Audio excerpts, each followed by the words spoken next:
What's up, Flesh and Blood family? I wanted to do a video today.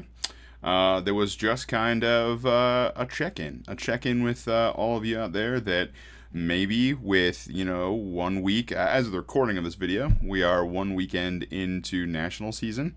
Maybe this is a lull in competitive Flesh and Blood for you, still in, armor events and stuff, but there hasn't, there hasn't been a ProQuest announced that's coming up, although we've seen some photos of the poster potentially on Twitter and stuff, and it should be announced soon. At least it's not announced at the time of this video. But, no skirmishes to look forward to.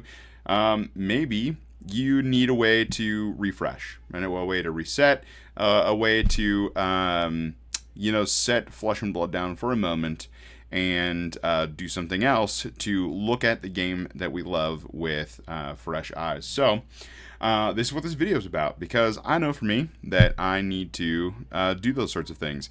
I love Flesh and Blood more than any other game that I've ever played, but sometimes you get so deep into it, jamming for that next event, trying to learn a hero, trying to playtest, that sometimes your brain just needs to function and think about something else so that you can come back refreshed when you go to revisit Flesh and Blood. So I'm going to talk about the three things that I've been doing recently, the three games that I've learned or gotten into to just make my brain function and make my brain process through other things. And it has been a lot of fun. And so at the end of this, what I want to know is, what have you been doing? If you are pausing from Flesh and Blood for a moment to play something else, or to learn another game, or to just have a break, that sort of thing, is too much of a good thing can be a bad thing, even the best game on the planet, Flesh and Blood. So I still really like TCGs, so it's really easy for me to get into TCGs. So I've gotten into two of those, and then a third game that we'll talk about. So I started at the request of a bunch of friends. I finally decided to start the One Piece anime. I know. I should watch it already. I should have already started it. But little late to the anime game, and I decided to start it. I think at the time of recording this, I think I might be on like episode 40 or something. And I get that there's like a bajillion episodes of the show, so who knows? Maybe I'll never finish it, but that's not the point. The point is, I decided, because I've heard a ton of things, whether it be from Twitter or from other TCG content creators. I've heard great things about the One Piece card game. Now, I decided to pick up a couple of starter decks just because I saw them at Walmart while I was grocery shopping. I was like, hey, I've been wanting to play a game. I'll just snag them, right? And so I picked up the two most recent ones, the Yamato, and I'll throw some images on the side next to my face here so that you're not just looking at the camera photos. But so I decided to get the Yamato and the Monkey D. Luffy ones because they were just there, and these are the two most recent decks that have come out. I've even gotten to the point where I've ordered some singles for just like a really budget-friendly deck that sort of plays a lot differently and is pretty skill intensive.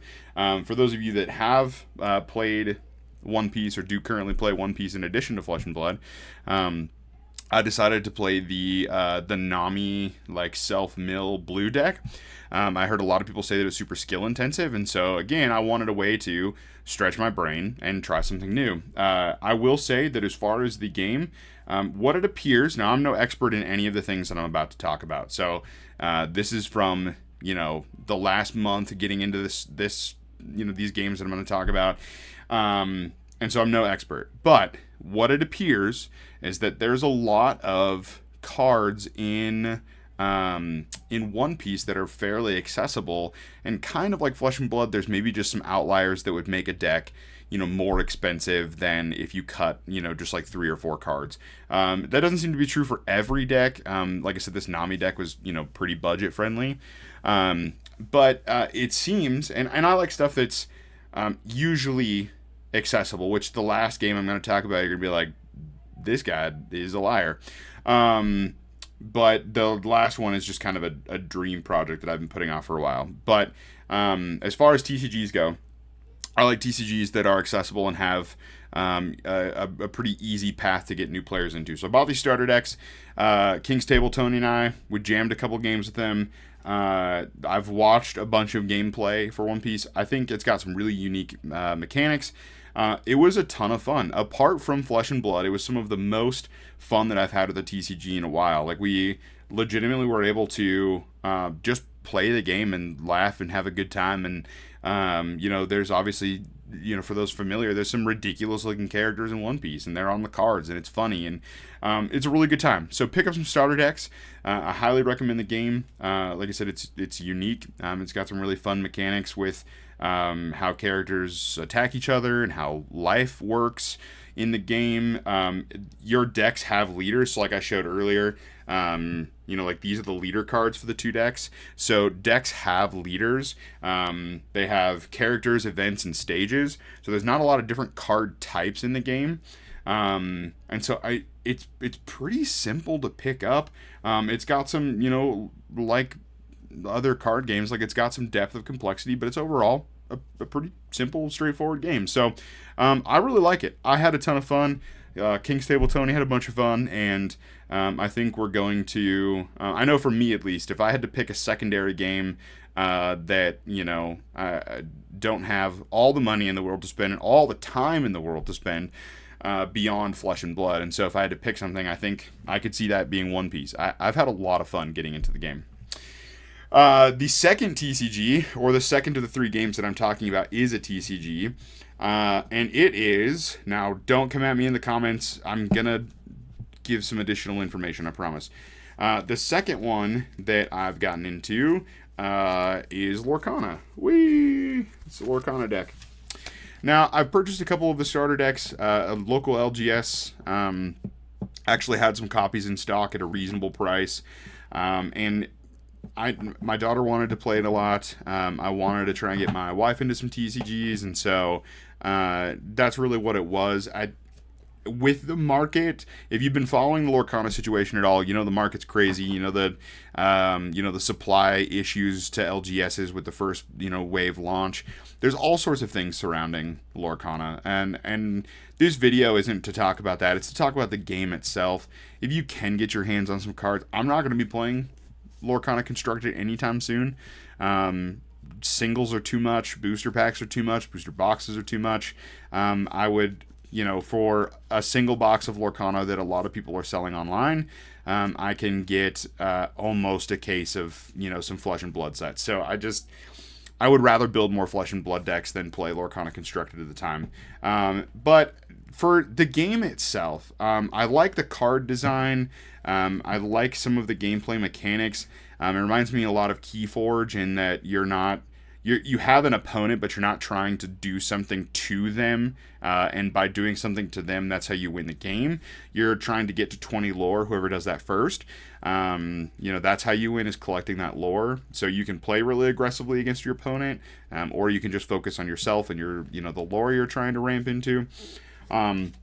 So we've with the starter decks, we've jammed probably 15-20 games in the last couple of days, and I'm having a good time with it. I think that if they can fix some of those issues, and it can, right now, accessibility, if I was giving it a score out of 5, it'd be like a 1, because of all the market issues with it. It is hard for people to get into the game because it's hard to find product, or it's hard to find affordable product that makes sense, especially for families and kids that are looking to play the game. So if they can fix that, if they can release more starter decks later with another wave with better supply, then by all means, I think it'll be a really great game for kids to play, for families to play.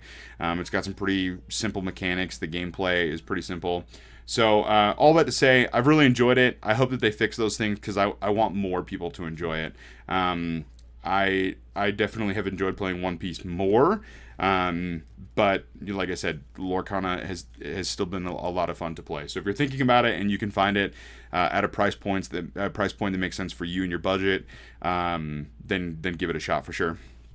And then lastly, I'll give the disclaimer. We like to talk about budget-friendly stuff on this channel. We like to talk about budget-friendly decks. We like to talk about, games that do a good job of being accessible. So with all of that said, this last thing that I'm about to say might sound kind of funny.